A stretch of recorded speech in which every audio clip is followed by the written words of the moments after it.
అదే అన్నీ మీ ద్వారా జరుగుతున్నాయి కాబట్టి ఆ సమయం వచ్చినప్పుడు మీకే తెలుస్తుంది. అవునండి, అప్పుడే అదైతే రియల్గా అడుగుతున్నానండి. మీరు చెప్పినట్లు నాకు చాలా ఐడియాస్ ఉంటాయి, క్రియేటివ్ ఐడియాస్ ఉంటాయి. ఆ వ్యక్తులు కలవాలని దేవుని అడుగుతున్నా.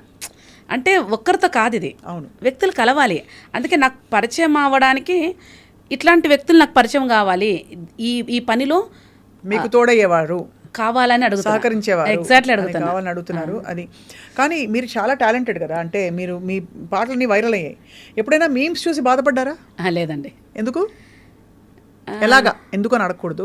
ఎలా బాధపడలేదు? లేదు అయ్యో నన్ను ఇలా అన్నారు, ఏంటి ఏంటి ఇలా చేస్తున్నారు నా పాటని అంటే వాళ్ళు ఏదో అంటే వాళ్ళు సంతోషం. ఇప్పుడు తెలుసును డాడీ చేస్తున్నారు, నేనే అప్లోడ్ చేశాను నా దాంట్లో. ఒకరు పెయింట్ వేసుకొని డ్యాన్స్ వేస్తూ చేశారు. నాకు ఎందుకు బాగా నచ్చింది అది. అంటే వాళ్ళు ఏదో చెడుగా చేసి నన్ను ఏదో చెడు అంటలేరు కదా, ఏదో వాళ్ళు ఆ పాట పాడుతున్నారు, వాళ్ళకి నచ్చింది, వాళ్ళు పాడుతున్నారు. అది సో నాకు ఎంజాయ్ చేస్తాను అవి. అసలు నేనే నా దాంట్లో అప్లోడ్ చేశానండి ఒకటి మేము నాకు నచ్చింది కాబట్టి అప్లోడ్ చేశాను. సో మీరు ఆ ధైర్యం ఉంది మీలో. అందులో అంటే వాళ్ళు నన్ను చెడ్డగా అంటలేరు కానీ వాళ్ళు యాక్టింగ్ చేస్తున్నారు. ఇప్పుడు లోకం ఎట్లుందండి, ఏ సినిమా పాట వచ్చినా వాళ్ళు యాక్టింగ్ చేసి 1 minute రీల్స్ పెడుతున్నారు. Let them do and enjoy. మీరు మరి మహేష్ బాబు గారు యేసుప్రభు వేషం వేయబోతున్నారని వినికిడు కానీ మీకు తెలుసు కదా? చూశాను, ఫొటోస్ చూశాను. అదే, సో మరి ఏమనుకుంటున్నారు ఆ ఫిల్మ్ గురించి? ఏమనుకుంటాను నేను అంటే ఎలా ఉంటుంది అనుకుంటున్నారు? ఏమన్నా ఇలా ఉండాలని. కరుణామయుడు చూసారా సినిమా మీరు? చూశానండి. ప్యాషన్ ఆఫ్ క్రైస్ట్ చాలా బాగుంది. ప్యాషన్ ఆఫ్ క్రైస్ట్, కరుణామయుడు చాలా బాగుంది, పాతది కదా. కృష్ణ గారు చేసినది కూడా చాలా బాగుంది. ఇందులో కరుణామయుడు సినిమాలో ఉంది కదా, గుర్తుంది ఆ పాట? ఇంకా గుర్తు నాకు, రామకృష్ణ గారు పాడారనుకుంటా, కరుణరథం సాగింది, అది చాలా బాగుంటుంది. అదొకటి, యేసుని ఎత్తుకుని ఈజిప్టుకు నీవు అవును వెళ్ళి చేరవయ్యా, అది కూడా చాలా బాగుంది. అవును. సో ఇవన్నీ అంటే ఈ సినిమాలు కాకుండా మామూలు సినిమాలు చూస్తారా ప్రసన్న గారు? ఎందుకంటే మీ విధానంలో, మీ జీవన విధానంలో యూజువలీ సినిమాలు చూడొద్దు, మనిషి మెదడుకి ఇన్ఫ్లుయెన్సెస్ నుంచి దూరంగా ఉండాలని కొన్ని నిష్టలు ఉంటాయి. మీరు చూస్తారా? అంటే మీరు ఎలాగో బలపడ్డారు కాబట్టి మీ ఫెయిత్. అట్లని కాదు కానీ ఏమో నాకు ఫిల్మ్స్ అంతా ఇంట్రెస్ట్ ఉండదు, కానీ ఇప్పుడు ఇంతవరకు అయితే ఎక్కువ చూడలేదు. ఒకవేళ కథ ఏంటో చెప్తే ఏమో, నాకైతే ఎప్పుడైతే చూడలేదు. ఏ సినిమా చూడరు అయితే? చూడలేదు ఇంత, అంటే చూడడం అంటే గుర్తులేదండి నాకు ఏం చూసాను అనేది. అంతే, కానీ మామూలు సినిమాలు చూడడం, రెస్టారెంట్స్కి వెళ్ళడం. రెస్టారెంట్స్కి వెళ్తాం కానీ థియేటర్స్కి ఇంతవరకు అయితే. అప్పుడెప్పుడో నేను LLB చేసేటప్పుడే నువ్వే కావాలి సినిమా రిలీజ్ అయింది అప్పట్లో. సో మా ఫ్రెండ్స్ అంతా వెళ్తున్నారు. ఆ టైంలో నేను చాలా గాయంలో ఉన్నా ఈ విషయంలో. అప్పుడే ఈ పాట రాసా. వాళ్ళు సినిమాకి వెళ్తుంటే నువ్వే కావాలి సినిమా, అది రాస్తారు అనుకుంటా తీసింది. వాళ్ళు వెళ్ళేటప్పుడు నేను రాసా, నువ్వే కావాలి ఏ క్షణమందైనా, నీ నుండే రావాలి ఏ ఆశీర్వాదమైనా, చూడక నమ్మడమే అది నమ్మకమంటివే, నమ్మిన వెంటనే చూచెదనంటివే, అందుకే నువ్వే కావాలి ఏ క్షణమందైనా. అంటే ఎందుకనండి, అంటే చూడనని ఏం లేదు, నాకు చూస్తే అదేదో పాపం అనేది కూడా ఏం లేదు. యాక్చువల్గా నేను కార్లో వెళ్ళేటప్పుడు నాకు ఇష్టమైన పాటలు పెట్టుకుంటా, మోస్ట్లీ పాత పాటలు. ఏం పాట? పాత పాటలు ఏదంటే NTR పాట ఉందండి, ఇది ఏదంటే, ఊహల్లు గుసగుసలాడే నా హృదయము ఊగిసలాడే, వల్లదన్న వినది మనసు, కళ్ళనైనా నిన్నే తలచు, కళ్ళ కాదుగా నల్లలాల, అట్లాంటి పాటలు. మంచి టేస్ట్. పాత పాటలు అంటే చాలా ఇష్టం అండి. కళ్ళ ఇదని నిజమిదని తెలియదులే బ్రతుకింతేనులే ఇంతేనులే, ఇట్లాంటి పాత పాటలు చాలా ఇష్టపడతా.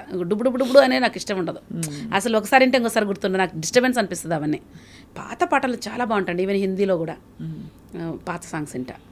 చాలా మీరు పలుకు మీది ఒరిజినల్ వాయిస్ కాబట్టి బోల్డ్గా వస్తుంది మీ పేర్లకి. బోల్డ్ అనేది మీ ఇంటి పేరండి? కాదు, మీరు పెట్టుకున్నారా? లేలే, నాకు కళలో పడిందండి అట్లా, నీ పేరు ఇప్పటి నుంచి బోల్డ్ అని. ఒక దైవజనుడు వచ్చి, నాకు మామూలు పడుకుంటే కళ వచ్చింది 21 days ఫాస్టింగ్ ఉన్నప్పుడు. ఆ రోజు బ్రేక్ అయిపోతుంది మాకు, ఆ రోజు ఎందుకో కళ వచ్చింది. డీజేస్ దినకరంకులు అని మీకు తెలుసా అండి? విన్నాను, ఆఫ్ కోర్స్. గొప్ప దైవజనులు ఆయన వచ్చారు నాకు కళలో.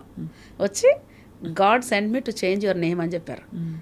ఎస్ అంకుల్, మీరు చేంజ్ చేయండి అంటే, ఏం పేరు నీ పేరు అంటే Prasanna. So from today onwards you are bold. 16 years back నాకు పడింది, నేను అది డైరీలో రాసుకున్నా. ఆఫ్టర్ దట్ రీసెంట్గా అంటే మా స్పిరిచువల్ ఫాదర్ మార్చుకో, ఎందుకంటే బైబిల్లో చాలామంది పేర్లు మార్చాడు దేవుడు, చాలామందికి మార్చాడు. యాకోబు అంటే మోసగాడు, కానీ ఇజ్రాయేల్ అని పేరు పెట్టాడు. నేను అదే అంటాను, దేవుడు చెడుల నుండి ఒక మంచి తీస్తాడు, అది దేవుని నేచర్. నెగిటివ్ కూడా ఆయన నెగిటివ్ నుండి పాజిటివ్ తీస్తాడు. మొత్తం చీకటి ఉంటే వెలుగు కలుగును గాక అన్నాడు. మనం చీకటి ఉంటే చీకటి అని చెప్తా ఉంటాం. గాడ్ ఏంటంటే ఏమి కావాలో అది పిలువ అంటాడు. Not what you don't want, ఏది వద్దో కాదు, ఏది కావాలో అది పిలువ, ఏది కావాలో పిలువ. చీకటి ఉంది, అయ్యో చీకటి ఎంత కఠినంగా ఉందో, అయ్యో అయ్యో అనకు, లెట్ దెర్ బి లైట్ నువ్వు చెప్తే అవుతుంది. ఎందుకంటే మన నోట్లో శక్తి ఉందండి. నెగిటివ్ మాట్లాడితే నెగిటివే జరుగుతుంది, పాజిటివ్ మాట్లాడాలి. ఎందుకంటే మనం గాడ్స్ క్రియేషన్, ఆయన స్వరూపంలో ఉన్నాం. దేవుడు ఎప్పుడు కూడా నెగిటివ్ మాట్లాడు ఆయన. అందుకే మనన్ను కూడా దేవుడు ఏమంటే నువ్వు పాజిటివ్గా మాట్లాడంటాడు. అదే ఇప్పుడు లెట్ దేర్ బి లైట్ అంటే చూడు, చీకటి చూసి దేవుడు వెలుగు కలుగును గాక అన్నప్పుడు ఇమ్మీడియట్గా దెర్ వాజ్ లైట్ అని ఉంది చూడండి. అట్లాగే మనకేం కావాలో పిలవాలి. లాజరు చనిపోతాడు, చనిపోయిన వ్యక్తిని తీసేటప్పుడు ఆవిడంటది స్మెల్ వస్తుంది తెరవకండి అంటాడు. దేవుడు అంటాడు ఆయన పునరుద్ధానం, ఆయన రిజరక్షన్, పునరుద్ధానం జీవం నేనే అన్నప్పుడు లాజరు బయటికి రా, చనిపోయిన పిలిస్తే బయటకు రావటం. అంటే దాన్ని బట్టి మనకేం తెలుస్తుంది అంటే నెగిటివ్ను చూసి ఏడవడానికి మనం పుట్టలే, నెగిటివ్లో నుండి పాజిటివ్ తీసుకురావడానికి మనం పుట్టాం. అంతే కదా, అదే beautifully said. It gives so much hope to, ఎంతమందికి మంచి హోప్, మంచి ధైర్యం. అండ్ అలాగే ఈ క్రిస్మస్ సీజన్, మామూలుగా క్రిస్మస్ పండుగ ఎలా చేసుకుంటారు ప్రసన్న గారు మీరు? నాకేమనిపిస్తుంది అంటే అండి, అది పండగ అంటే సపరేట్ ఉంటుంది నాకు.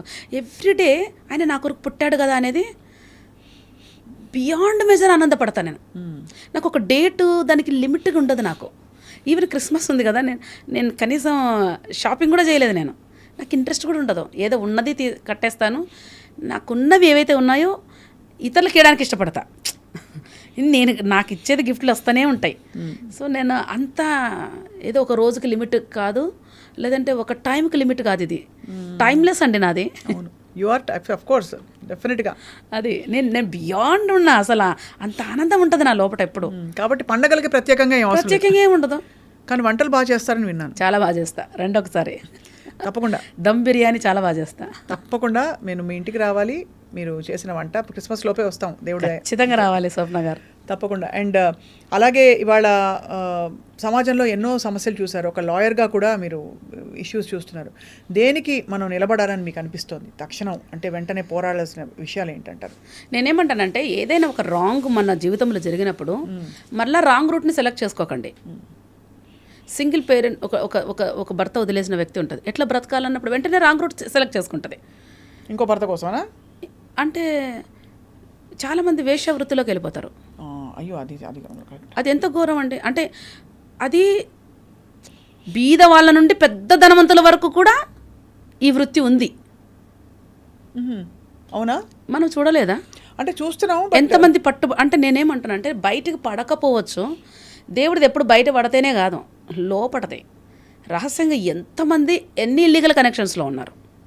నేను అంటున్నా రాంగ్ కనెక్షన్ రైట్ జీవితాన్ని తీసుకురాలేదు, రాంగ్ రూటు రైట్ గోల్ ఉండదు. దేవుడిది ఎప్పుడైనా అండి ఆయన పరిశుద్ధుడు, పరిశుద్ధత లేకుండా దేవుని ఎవడు చూడడు అని ఉంది. అసలు ఎవరు చూడలేరు పరిశుద్ధత లేకుండా. దేవుడే దూరం అయితే ఇంకెవ్వరు మనం బ్రతికించేదే. అందుకే నేను అంటాను గాడ్లీ లైఫ్ అనేది బ్యూటిఫుల్ అండి. దేవుడు ఏమంటాడంటే నేను పరిశుద్ధుడను గనక మీరును పరిశుద్ధులైండుడే. ఇంపార్టెంట్ ఏంటంటే హోలీనెస్ కాపాడుకోవడం చాలా ఇంపార్టెంట్. ప్రతి ఒక్కళ్ళు ఆ హోలీనెస్లోనే దేవుడు నివాసం చేస్తాడు. సో అది అంటున్నా, రాంగ్ రూట్లోకి వెళ్ళొద్దు. రైట్ రూట్లో మనకు గుండు సూది వచ్చినా దుష్టునికి దాని మీద అధికారం ఉండదు, గుండు సూది పైన కూడా. కానీ రాంగ్ రూట్లో ఇల్లీగల్గా నువ్వు మోస్తూ తెచ్చుకో, అది నిన్ను మోసంలో ముంచుతుంది, ఒక్క సెకండ్లో వెళ్ళిపోతాయి అవన్నీ. అవును కదా, అది. సో అది ఇక్కడ తెలిసిపోతుంది అంటారు ఈ భూమి మీదే. అంతే, బైబిల్లో ఉంది ఆ మాట, నీతిమంతులు ప్రతిఫలం పొందుతారు భూమి మీద, నిశ్చయముగా భక్తిహీనులు పొందరా అని ఉంటుంది. అట్లా చాలా మంచి మాటలు చెప్తున్నారు ప్రసన్న గారు. థ్యాంక్ యూ అండి. అండ్ ఇవాళ actually meeting you is a great thing. ఎందుకంటే మీ పాటలు విని చాలామంది మూవ్ అయ్యారు. మీరు అన్నట్టు సరే ఎంటర్టైన్ అయిన వాళ్ళు కొంతమంది అయి ఉంటే చాలామంది కదిలి అంటే ఎంత ప్లెయిన్గా మాట్లాడుతున్నారు భగవంతుడు. అదైతే నిజం, నిజమండి. వేల మందిని నేను పొందుకున్నా గుడ్ ఫ్రెండ్స్ని. అంటే అందుకే నేను ఎప్పుడు అంటాను, ఆయనను ప్రేమించే వారికి అనగా ఆయన సంకల్పం చొప్పున పిలువబడిన వారికి మేలు కలుగుట